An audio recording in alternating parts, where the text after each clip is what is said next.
Hello everybody, how are you? Fine? Chaliye, good. So here today you are welcome. All of you are welcome actually for a new class on chapter number 1, that is relation and function. ठीक है, तो आज बच्चों हम कुछ miscellaneous exercise जो है हमारी चैप्टर नंबर 1 के उसके कुछ क्वेश्चंस करते हैं. उसके अलावा 1.2 एंड 1.3 के कुछ क्वेश्चंस हैं, इंपॉर्टेंट एग्जांपल्स हैं, वो भी हम इसके साथ साथ करेंगे. ठीक है, तो एनसीईआरटी के हिसाब से तो ये फिलहाल आज चैप्टर ख़त्म हो जाएगा, लेकिन इसके बाद हम एक क्लास और लेंगे जिसमें कुछ और इम्पोर्टेंट क्वेश्चंस करेंगे. लाइक वो आपके पुराने जो क्वेश्चन पेपर हैं, मतलब लास्ट ईयर के जो बोर्ड के क्वेश्चन पेपर हैं उनमें से होंगे, एग्जाम्पलर्स में से हम कुछ करेंगे, या कुछ और भी जो बुक्स मिलती हैं हम उनमें से करेंगे क्वेश्चंस. ठीक है, so we are I am going now. This is the question number 4 कि f such that R2 x belongs to R such that -1 less than x less than 1. तो फंक्शन हमने डिफाइन किया है ऐसे, x upon 1 plus mod x. ठीक है, तो हमें प्रूव करना है कि ये 1 1 है और ऑन 2 है. क्लियर है? तो देखिए बच्चों, इसके सॉल्यूशन में पहले आप फंक्शन को डिफाइन करो भाई. देखिए ये मॉड x को कैसे डिफाइन करते हैं? अगर x पॉजिटिव होता है तो मॉड x होता है प्लस का. उसके बाद बेटे अगर नेगेटिव होता है तो x आ जाता है हमारा नेगेटिव. देखिए फंक्शंस के टाइप एंड फंक्शन के ग्राफ्स है ना. अगर आप लोग को लग रहा है कि भाई कैसे होते हैं, मतलब मॉड x को कैसे डिफाइन करते हैं, कांस्टेंट फंक्शन, मतलब इनके ग्राफ्स कैसे होते हैं, ठीक है, तो मेरे इसी वाले लिंक पे जो हमने मतलब ये वाला जो यूट्यूब चैनल है इसी में क्लास होगी है ना, फंक्शंस की क्लास 11th का फंक्शन, तो आप उसको एक बार देख लीजिएगा. ठीक है, तो वहाँ से domain and range and functions, ठीक, उनके ग्राफ्स वो सब क्लियर हो जाएंगे अगर आपको थोड़ा भी डाउट है. क्योंकि वो 11th क्लास के हैं तो मुझे नहीं लगा कि यहाँ पे, मतलब इसलिए मैंने थोड़ा हल्के से ही बताया था. तो अगर आपको पूरा डीप चाहिए तो वो वाली क्लास देख लीजिएगा आप, क्लास 11th के लिए functions, domain and range. Okay ना, ये हो गया है. ठीक है, अब हमें दिखाना होता है 1 1. अब देखिए 1 1 के लिए हम लेते हैं तो एलिमेंट x1 एंड x2. कहाँ से लेते हैं हम? वो एलिमेंट कहाँ से होता है बच्चों? x1 और x2 होते हैं डोमेन से. डोमेन क्या है इस क्वेश्चन में? R. तो late x1 x2 belongs to R. फिर क्या लेते हैं? fx1 is equal to fx2. x1 is equal to x2 के इक्वल आ जाना चाहिए. यही करते हैं ना हम लोग. ठीक है, अब देखिएगा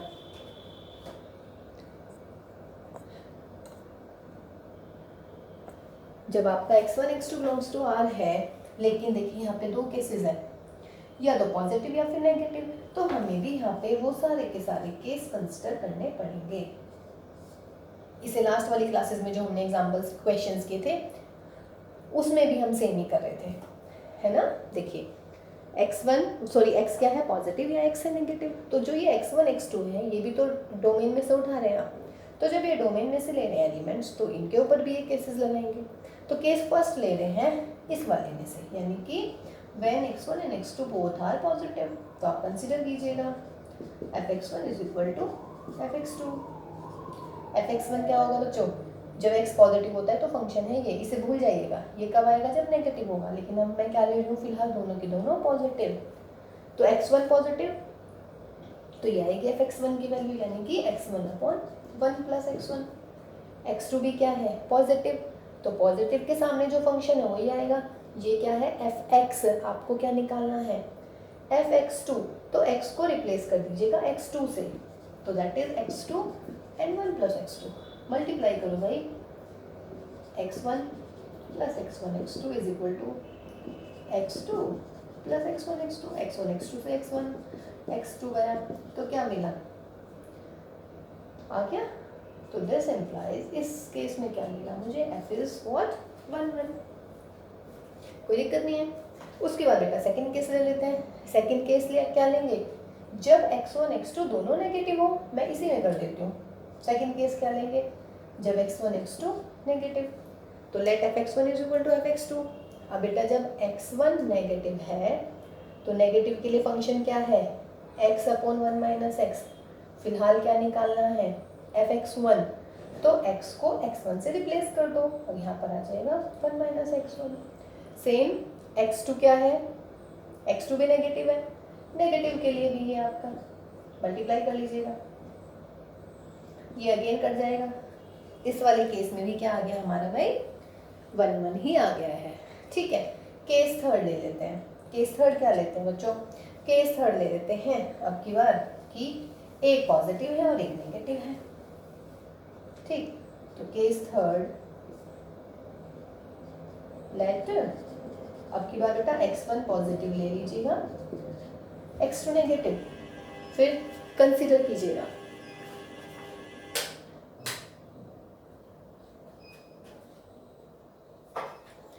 इसमें क्या कंसीडर करेंगे आप कि fx1 is equal to fx2, बिल्कुल सेम जैसे हम करते हैं। जब x1 पॉजिटिव है तो x1 पॉजिटिव का मतलब है फंक्शन आएगा ये वाला x1 के लिए 1 प्लस x1। x2 क्या लिया है आपने? नेगेटिव। तो जब x2 नेगेटिव होगा तो फंक्शन आएगा ये वाला, यानी कि x2 1 माइनस x2। समझ रहे हैं ये वाली चीज या नहीं?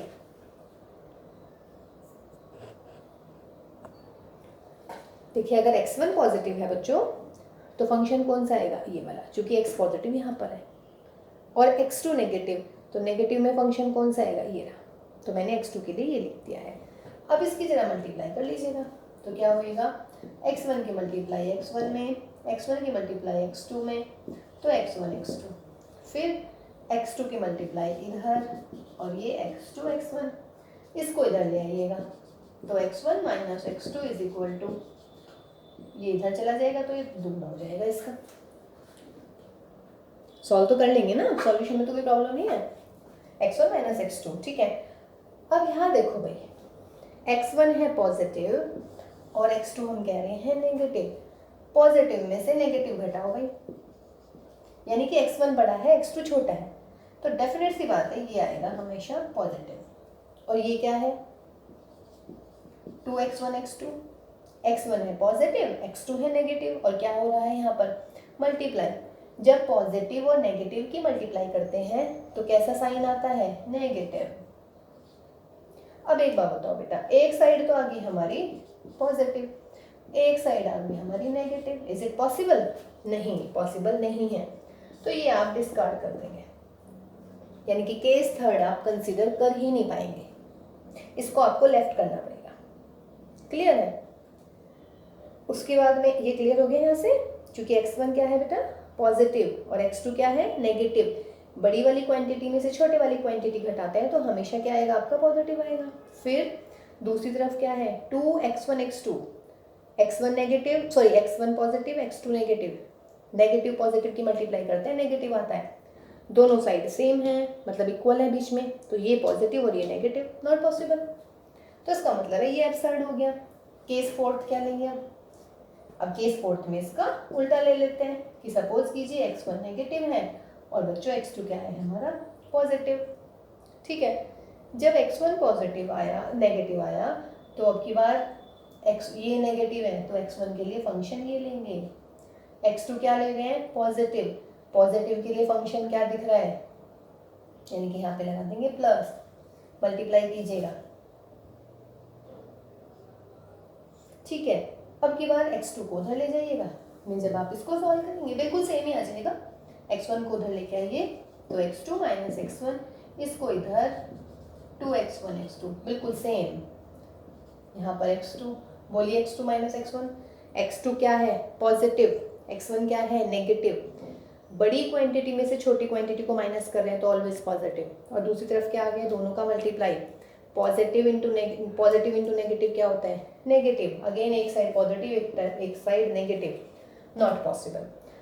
तो इसका मतलब है ये जो हुआ हमारा, ये वाला केस भी आपको छोड़ना पड़ेगा। ठीक, तो लेकिन जो हमारा केस फर्स्ट और केस सेकंड हुआ था उसमें क्या आ गया था हमारा? उसमें आ गया था फंक्शन 1 1, बिकॉज हमने ट्राई किया था fx1 is equal to fx2, और बच्चों आ गया था हमारा कितना? x1 is equal to x2। ठीक है ना? तो वो हमारी आ गई थी क्या? फंक्शन 1 1। तो देयरफॉर f इज 1 1। क्लियर है? अब आता है हमारा भाई ऑन टू। तो ऑन टू के लिए हम क्या करते हैं? अगर आपको याद है तो फॉर ऑन टू आप कंसीडर करते हैं let fx is equal to y। तो therefore y is equal to fx की दो वैल्यूज है इस बार, x अपॉन 1 प्लस x। और x अपॉन 1 माइनस एक्स। ये कब होगा बच्चों? जब x पॉजिटिव, और ये कब होगा? जब x नेगेटिव। ठीक है, केस फर्स्ट ले लीजिएगा। केस फर्स्ट में पहले y को इसके इक्वल लिखिएगा। केस फर्स्ट, लेट y किस में बिलोंग कर रहा है आपका? y होता है इसमें, ये लेते हैं ना, यानी कि -1 to 1। Let y belongs to open interval -1 to 1 such that f(x) is equal to y। f(x) क्या लेंगे आपके पास? ये, तो यानी कि x upon 1 plus x is equal to कितना आ गया हमारा? y। ठीक है, अब बताओ भाई, अब मैं इसको हटा देती हूँ जरा, वो दे सॉल्व कर करिएगा यहाँ से। तो x is equal to y plus x y, तो x minus x y is equal to y, 1 minus y is equal to y. तो यहाँ से x की वैल्यू कितनी आ गई? x आ गया मेरा y अपॉन 1 माइनस वाई। ठीक है, ऐसे सॉल्व करते हैं ना आप, याद है ना? ठीक, अब देखो बच्चों, अगर ये आ गया मेरा x is equal to y upon 1 minus y, इसका मतलब मैं क्या कह सकती हूँ यहाँ पर? इसका मतलब है कि यहाँ पे आप लिख सकते हैं, यहाँ पे बोलिएगा y कहाँ लाई कर रहा है? -1 से 1 के बीच में, यानी कि ना तो x की y की वैल्यू 1 है और ना ही माइनस का 1। ओपन इंटरवल है ना ये, -1 से 1। तो जब ये -1 से 1 के बीच में है, इसका मतलब देखिए x यहाँ पर कब कंसिडर नहीं होगा? जब y की वैल्यू 1 होगी, लेकिन y की वैल्यू 1 है ही नहीं। देखिए ये क्या है? रेंज ही तो है, समझ रहे हैं? तो उसका मतलब है रेंज में कौन से एलिमेंट आ रहे हैं? ऐसे रियल नंबर आ रहे हैं जो -1 और 1 के बीच में है, लेकिन ना तो -1 होंगे ना ही +1 होंगे। अब आप यहाँ देखो, ये x की वैल्यू आई है, तो क्या लिखेंगे यहाँ पर? y की वैल्यू 1 है ही नहीं, है ना, because y not equal to 1। तो therefore for all y belongs to -1 to 1 there exists some x belongs to r such that f(x) is equal to कितना आ गया हमारा? y। या नहीं? ये बात क्लियर है या नहीं है? दोबारा देख लीजिएगा इसको। यहाँ से f(x) is equal to y हुआ हमारा, फिर हमने y is equal to ये रख लिया। पहला केस मैं ये ले रही हूँ कि y मान लीजिएगा ये है, और मैंने निकाला f(x) is equal to y, तो x अपॉन यहाँ से मैंने फिर y की वैल्यू निकाल ली, x की, सॉरी। अब ये बताओ, ये x रियल नंबर में आएगा या नहीं आएगा? ऑलवेज रियल नंबर में आएगा। ये क्यों आएगा रियल नंबर में? क्योंकि बेटा x कब एग्जिस्ट नहीं करेगा? सिर्फ एक केस में एग्जिस्ट नहीं करेगा। कब? जब y इज इक्वल टू कितना आ जाए? 1। अगर y 1 आ गया तो इसके अपॉन में आ गया 0, नॉट डिफाइंड। ठीक, अब मैं कह रही हूँ y नॉट इक्वल टू 1। क्यों? क्योंकि y किस में लाई कर रहा है बच्चों? -1 से 1, ना तो 1 के इक्वल ना -1 के इक्वल। तो इसका मतलब for all y belongs to -1 to 1 there exist some x belongs to r such that f(x) is equal to y। तो इसका मतलब क्या हुआ? फर्स्ट वाले केस में f मिल गया मेरा ऑन टू। फर्स्ट वाले केस में क्या मिल गया? f on two. तो therefore f is on two. अब लेंगे आप से केस नंबर सेकंड केस में क्या लेंगे हम? वही y belongs to that f(x), अब की बार x की जगह क्या आ जाएगा? 1 माइनस एक्स, मतलब फंक्शन की जगह। ठीक है, इसको सॉल्व करते हैं आप, करिएगा जरा। x is equal to y minus x y, इधर ले आइएगा प्लस, अब की बार 1 प्लस। अब एक बार बताओ, y की वैल्यू क्या नहीं होनी चाहिए? -1 नहीं होनी चाहिए। अगर -1 आ गया तो ये रियल नंबर नहीं आएगा। और हम कह रहे हैं कि x जो है ओपन इंटरवल -1 से 1 में है, इसका मतलब -1 के इक्वल नहीं है, तो y not equal to -1। Same इस केस में भी क्या आ गया बेटा? f ऑन टू आ गया। ठीक है, तो therefore f is 1 1 and onto. ये था हमारा क्वेश्चन नंबर 4 ऑफ मिसलेनियस। 1 1 मेरे ख्याल से बहुत अच्छे से क्लियर हो गया होगा। ऑन टू एक बार फिर समझ लीजिएगा, अगर थोड़ा भी दिक्कत है। y में है ऐसे x जो -1 और 1 के बीच में आ रहे हैं, मीन्स y वो एलिमेंट है, तो y हमने लिख लिया -1 से 1 का ओपन इंटरवल। ओपन इंटरवल समझ रहे हैं ना? -1 और 1 के बीच की सारी डिजिट्स रियल नंबर, सारे रियल नंबर, बट ना -1 होगा ना +1 होगा। Now f(x) is equal to y लिखते हैं। फिर ये मैंने दूसरा केस में दिखा रही हूँ, x अपॉन 1 माइनस एक्स, ये हो गया। फिर क्या करते हैं, x की वैल्यू y के टर्म्स में निकालते हैं। फिर हमें ये दिखाना होता है कि हर y के लिए जो ये x की वैल्यू आई है ये रियल नंबर आनी चाहिए हर एक x के लिए, सॉरी हर एक y के लिए। अब अगर y हो जाता है -1 तो ये एग्जिस्ट नहीं कर पाएगा, है ना। सिर्फ एक ऐसी वैल्यू है y इज इक्वल टू -1 जो इस वैल्यू को इनफाइनाइट कर देगी।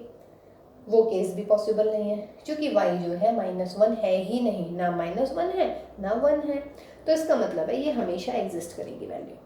तो ये हमारी ON2 की डेफिनेशन होती है। ठीक, तो ये हुआ क्वेश्चन नंबर 4। ये बहुत अच्छा सवाल था, इसको अच्छे से करिएगा, 2-3 बार करिएगा बेटा। नहीं समझ में आता है तो फिर दोबारा पूछिएगा, ठीक है। करके देखिएगा, करते रहिएगा, हो ही जाएगा, इजी है। ठीक, अच्छा जी। उसके बाद में फिर मिसलेनियस के वजह से हमने काफ़ी सारे क्वेश्चंस कर लिए थे, तो जो जो रह रहे हैं मतलब रिलेशन और फंक्शन वाले तो हम पहले ही कर चुके हैं, सॉरी रिलेशन वाले, मैं फंक्शन वाले सिर्फ कर रही हूँ। क्वेश्चन नंबर 10 कह रहे हैं कि find all ON2 functions from the सेट। एक सेट है हमारा A to A where A is equal to 1 2 3 से लेके n number of ON2 functions. देखिए इसको आप याद भी रखें, वैसे ये मैंने पहले करवाया हुआ है जब मैंने थोड़ी सी थ्योरी कराई थी। ये है मेरा A, ये भी मेरा A से A में आ जाता है फंक्शन 1 2 3 डैश n, यहाँ पर भी बेटा 1 3। ठीक, ON2 में क्या होना चाहिए, इसकी इमेज होनी चाहिए, सॉरी इसकी प्री इमेज होनी चाहिए। तो इसकी प्री इमेज कितनी भी हो सकती है या नहीं, ON2 फंक्शंस कह रहे हैं ना, ठीक है। तो इसका मतलब है यहाँ से ये मान लीजिएगा इसकी इमेज ये हो गई है, तो इसका मतलब है 1 के लिए कितनी चॉइसेस हो गई, 1 के लिए होगी n चॉइसेस। अब 2 पे आओ, 2 के लिए बेटा 2 1 तो जा नहीं सकता क्योंकि अगर 1 की 2 इमेजेस होगी तो ये फंक्शन ही नहीं बनेगा। तो 2 के लिए होगी कितनी चॉइसेस बच्चों, n-1। 3 के लिए कितनी मिल गई, ये क्लियर है ना, n-1। देखिएगा एक के लिए n चॉइसेस है, कोई से भी एक की कोई भी प्री इमेज हो सकती है। मान लीजिएगा एक हो गई, 2 की n-1 होंगी, क्यों, क्योंकि अगर 2 की प्री इमेज 1 भी हो गई यानी कि 1 भी 2 से रिलेट तो फंक्शन ही नहीं हुआ। फंक्शन की डेफिनेशन क्या होती है, all elements should have unique images in the set P। तो इसका मतलब इसके लिए कितनी चॉइसेस है, n-1, इसके लिए n-2, ऐसे ऐसे करके जो लास्ट वाला n होगा उसके लिए सिर्फ एक चॉइस। तो नंबर ऑफ चॉइसेस कितनी होगी टोटल, याद आया, ये हमने करवाया था एक क्लास में, n into n-1 n-2 3 2 1 and what is this, n factorial। Very good. तो ये हुआ हमारा क्वेश्चन नंबर 10, ठीक है। उसके बाद देखते हैं हमारा इसमें था क्वेश्चन नंबर 15।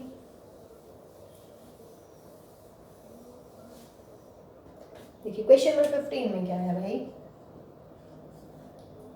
कह रहे हैं कि एक A सेट है हमारा -1 0 1 and 2, और बच्चों दूसरा सेट है हमारा B दैट इज -4 -2 0 and 2। ठीक, एक फंक्शन, दो फंक्शंस हैं f और g, कहाँ से कहाँ तक है, A to B, और किस टाइप से डिफाइन है, such that fx is equal to x square minus x, और बेटा gx is equal to twice of x minus half का मोड, और यहाँ पर -1, जहाँ पर जो ये x है हमारा ये किस में बिलोंग कर रहा है, A में, ठीक है। अच्छा gx से थोड़ी लाइट पड़ गई, gx में इधर लिख देती हूँ, gx is equal to twice of x minus 2 minus 1, और बेटा x क्या है हमारा, x बिलोंग कर रहा है हमारा A में, ठीक है। ठीक, अब देखिए बेटा पूछ रहे हैं कि क्या f और g इक्वल है, क्या f और g a से b में जो भी दे रखे हैं या इक्वल है। अब देखिएगा इक्वल फंक्शंस कौन से होते हैं भाई, इक्वल फंक्शंस तब होते हैं if f a is equal to g a for all a belongs to a, तब हम कहते हैं f is equal to g, मतलब कि डोमेन के हर एलिमेंट की इमेज दूसरे मतलब दोनों फंक्शंस की सेम होनी चाहिए। Got my point? Means domain ये है, एफ के थ्रू इनकी इमेज निकालेंगे और जी के थ्रू इनकी इमेज निकालेंगे इन एलिमेंट्स की, तो both are should be same, all should be same. तो हम कहते हैं कि वो फंक्शन जो है हमारा क्या है, इक्वल है। अब देख लेते हैं बेटा सॉल्यूशन में क्या करेंगे भाई, -1 की इमेज निकाली एफ के थ्रू, तो f -1 क्या हो जाएगा, -1 का स्क्वायर -1, यानी कि और -1, तो 1 + 1 कितना मिला, 2। ठीक है, फिर निकालो बेटा f0 निकालिए, तो f0 कितना, 0 का स्क्वायर -0 दैट इज 0। फिर निकालिएगा f1, 1 निकालिए, 1 स्क्वायर -1, 1 -1 0, ये तो निकाल लेंगे ना, हर एलिमेंट की इमेज निकाल रही हूँ मैं। f2 क्या हो जाएगा, 2 स्क्वायर -2 यानी कि 4 -2 यानी कि निकल गया f-1। अब निकालते हैं g के लिए, g -1 बोलिएगा, क्या हो जाएगा, ट्वाइस 1 -1 सॉरी -1 तो ट्वाइस इंटू 3/2 -1, 3 -1 कितना मिल गया भाई, 2। ठीक, ओके। अब क्या करेंगे बेटा, g0 निकालिए, तो g0 निकालेंगे तो 2, 0 -½ तो 2 × ½ -1, 1 -1 यानी कि कितना मिला, 0। फिर निकालो भाई g1, तो g1 कितना मिलेगा, ट्वाइस mod ऑफ 1 ½ मतलब सिर्फ सॉल्यूशन है, आप लोग कर लीजिएगा, ओके। फिर आप निकालेंगे लास्ट कितना, g2, तो 2 -½ -1, 2 × 3/2 -1 दैट इज 3 -1, इसका मतलब 2। अब देखो भाई यहाँ पर f-1 कितना है, 2, और g-1 भी कितना है, 2, सेम। f0 कितना है, 0, g0 कितना है, 0, ये भी सेम। f1 कितना है, f1 मिला है हमें 0, और बेटा g1 भी कितना है, ये भी 0, तो ये भी सेम। f2 कितना है, 2, और g2 कितना है, 2, तो इसका मतलब ये भी सेम। तो ये होगी ना कंडीशन हमें सेटिस्फाई, हर एलिमेंट की इमेज क्या आई है बच्चों, सेम आई है। तो इसका मतलब क्या हुआ कि फिलहाल ये दोनों फंक्शंस क्या है, से इक्वल है। तो इसका मतलब इसका आंसर हुआ यस, फंक्शंस आर इक्वल। ठीक है, उसके बाद में देखिएगा एक और क्वेश्चन है 18th, उसमें भी सेम पूछ रहा है कि क्या फंक्शंस इक्वल होंगे, उसमें लेकिन डोमेन दे रखी है कि एक डोमेन के अंतर्गत बताइए आप। ये है आपका क्वेश्चन नंबर 18। क्वेश्चन नंबर 18 है बेटा f(r)(r) और फंक्शन कैसे है हमारा 1 0 -1। ये मिला मुझे x पॉजिटिव, ये है x = 0 और ये है हमारा x नेगेटिव। ठीक है, और जो हमारा g दे रखा है, g है ग्रेटेस्ट इंटीजर फंक्शन। ठीक, देन पूछ रहा है for x belongs to 0 to 1 और f = g। पूछ रहे हैं कि क्या ये f = g होंगे। देखिए यहाँ से थोड़ा सा ना लाइट पड़ रही है, तो मैं इसको इधर लिख लेती हूँ थोड़ा सा। ये हो गया 1 0 -1। ये कब होगा भाई, जब x पॉजिटिव होगा, ये x 0 होगा और यहाँ पर x होगा हमारा नेगेटिव। सवाल समझ गए हैं? ठीक है, अब हम तो नहीं सॉरी, ये नहीं कह रहा है कि FOG एंड GOF कोइंसाइड, मतलब FOG निकालेंगे आप और GOF निकालेंगे, और पूछ रहे हैं वो कि बताइए वो कोइंसाइड कर रहे हैं या नहीं कर रहे हैं, मतलब है या इक्वल या फिर नहीं है। ठीक है, तो अब हम देखते हैं इसको, पहले FOG कंसिडर करते हैं। देखिए बच्चों f ऑफ gx का मतलब क्या हो गया भाई, gx, और gx का मतलब क्या है, जी एक्स क्या दे रखा है क्वेश्चन में, ग्रेटेस्ट इंटीजर पार्ट या नहीं, ठीक है ना। x कहां से कहां तक है बेटा, 0 less than x less than और इक्वल टू 1। अब देखिए ग्रेटेस्ट इंटीजर फंक्शन हमने डिफाइन किया हुआ है, मतलब अभी हल्का सा डिफाइन किया है, ठीक है। इसकी क्लास में अभी लूंगी बेटा एक और, 11th क्लास के नाम से आएगा वो, क्लास ऑफ 11th फंक्शंस, ठीक है, graph of function and domain and range, वो वाली क्लास आप एक बार और देख लीजिएगा तो उससे आपको बिल्कुल क्लियर हो जाएगा। तो लेकिन हमने ग्रेटेस्ट इंटीजर आपको बताया है अभी लास्ट टू लास्ट क्लास में, अगर 0 से 1 होता है तो this implies greatest integer function की वैल्यू होती है 1, 0 से 1 के बीच में। अगर 1 के इक्वल नहीं होता तो आंसर 0 आता, लेकिन ये 1 के इक्वल है तो उसका मतलब इसके आंसर कितना आ गया हमारा, 1 आ गया।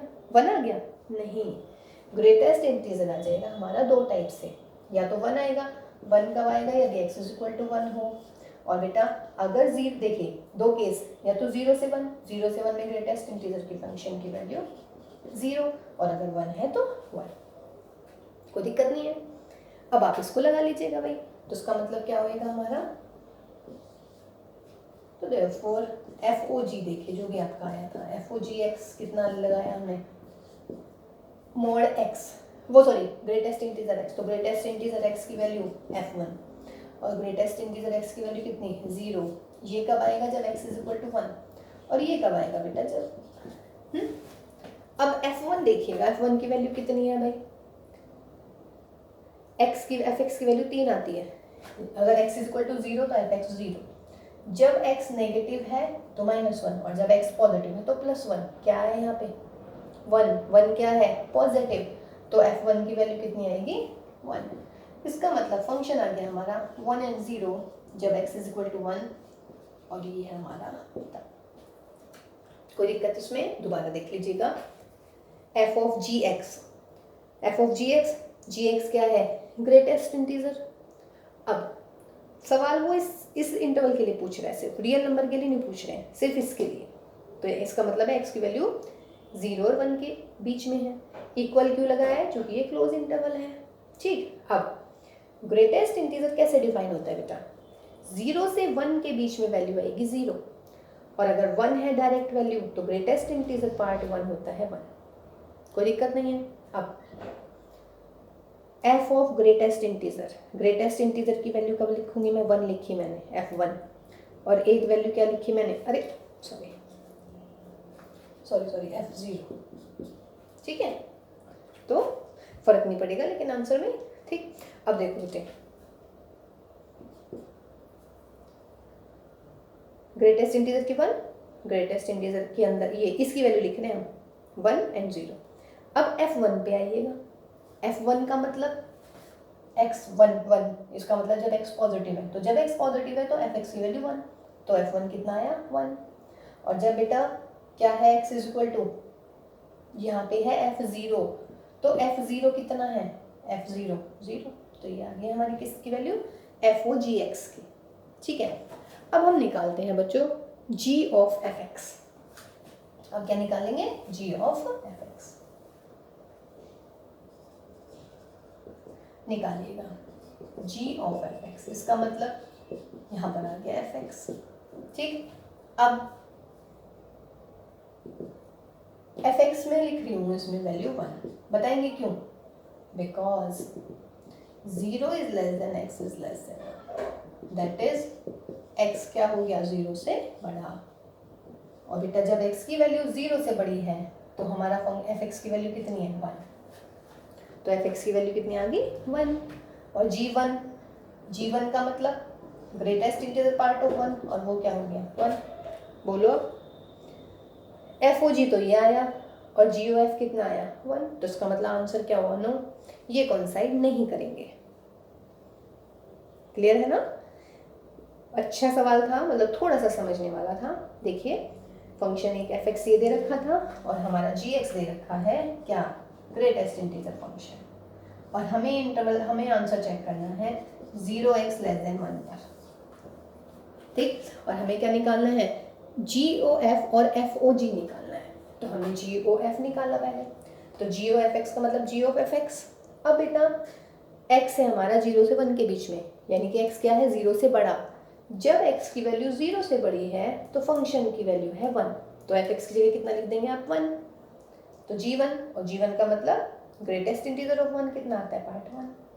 अब हमें निकालना है f ऑफ gx क्या था ग्रेटेस्ट इंटीजर, लिख लिया ग्रेट। अब हमारी x की वैल्यू कहाँ से कहाँ तक है 0 to 1, तो 0 से 1 के बीच में हमारी वैल्यू है। अगर देखिएगा 0 से 1 में है तो ग्रेटेस्ट इंटीजर फंक्शन होती है वैल्यू 0, अगर x इज इक्वल टू 1 है तो इसकी वैल्यू कितनी आती है 1।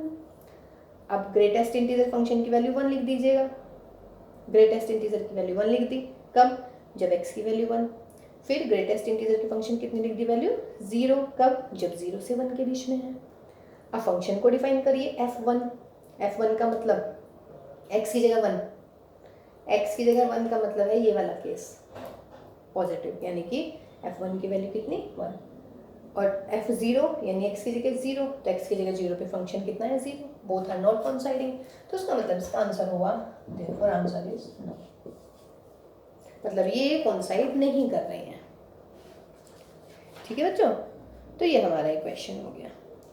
ठीक, अच्छा जी, तो ये हमारे बेटा मिसलेनियस के क्वेश्चंस हुए हैं। कर लेंगे ना मिसलेनियस के क्वेश्चन, अच्छे क्वेश्चंस हैं, मतलब ऐसे नहीं है मतलब कि आप ना कर पाए इनको, है ना, थोड़ी सी और मेहनत से करिएगा, थोड़े से अच्छे से क्वेश्चंस हैं, और मिसलेनियस तो हमेशा ही अच्छी होती है भाई। ठीक है, तो अब इससे नेक्स्ट क्लास में हम फिर करते हैं बेटा और क्वेश्चन जो हमारे थोड़े से बचे हुए हैं वो वाले करेंगे, और मिसलेनियस के अलावा क्वेश्चंस करते हैं। ठीक है, तो आप इन्हीं की प्रैक्टिस कीजिएगा, and stay safe and stay at home.